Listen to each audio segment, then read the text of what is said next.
আপনারা জানেন এই মিলাদুন নবীর মতো মহামান্বিত একটি দিনের মহামান্বিত একটি মুহূর্তের তারা বিরোধিতা করে, তারা মাজারে হামলা করে, ঠিক কিনা?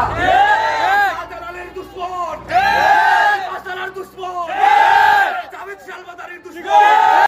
হাওয়াসিয়া ময়ূরম হাজরা পর্যন্ত আমার হুজরার মধ্যে এসেছেন আর সালাতু সালাম করতেছেন আর বলতেছেন এই মুহূর্তে প্যারা নবী রাহমাতুল্লিল আলামিন যাকে আল্লাহ রাব্বুল আলামিন সৃষ্টি না করলে পৃথিবী সৃষ্টি করতেন না, সেই রাসূল এই মুহূর্তে আপনার ঘরের মধ্যে আগমন করবেন। এই জন্য তিনাকে রিসিভ করার জন্য আল্লাহ রাব্বুল আলামিন আমাদেরকে জান্নাত থেকে পাঠিয়েছেন। সুবহানাল্লাহ। সেই দিকে জান্নাত থেকে মা আমেনা, জান্নাত থেকে হাওয়াসিয়া ময়ূরম হাজরা তিনারা এসে রাসূলের আগমনের আনন্দ করেছেন, উৎসব করেছেন। সেই দিকে মুমিন মুসলমানরা কিয়ামত পর্যন্ত রাসূলের আগমনের দিন ঈদে মিলাদুন নবী সাল্লাল্লাহু আলাইহি সাল্লাম উদযাপন করেই যাবে ইনশাআল্লাহ।